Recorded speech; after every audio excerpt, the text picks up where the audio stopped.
Le village des technologies de l'information, de la communication et de la biotechnologie, qu'est-ce que c'est? Un espace technologique où des entreprises dans ce domaine-là se regroupent et puis ont des services spécifiques. C'est une volonté qui est née d'une loi qui a été votée en 2004. Aujourd'hui, nous célébrons justement la relance de cette coopération avec l'Inde qui s'était un peu ralentie au fil des ans. Ce vendredi, belle ambiance en son sein, le parc technologique reçoit son nom de baptême, Mahatma Gandhi.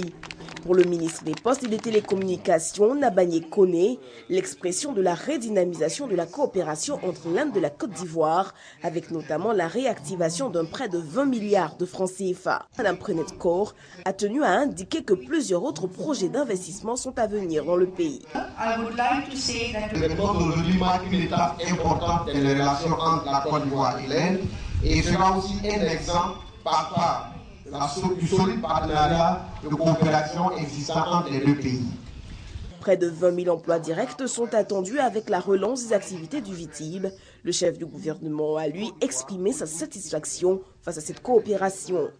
La signature, au cours de la présente visite, de deux importants accords de coopération illustre parfaitement cette volonté.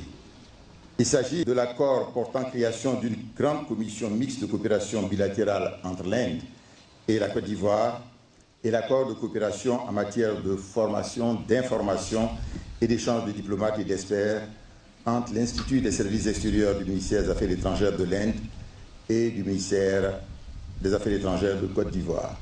Et rappelons que dans le cadre de la coopération entre les deux pays, la vice-ministre Prenette Kaur a invité le chef de l'État Alassane Ouattara en mai prochain au sommet Inde-Afrique. La Côte d'Ivoire, il faut le noter, avait soutenu la candidature de l'Inde pour une place de membre permanent au Conseil de sécurité de l'ONU.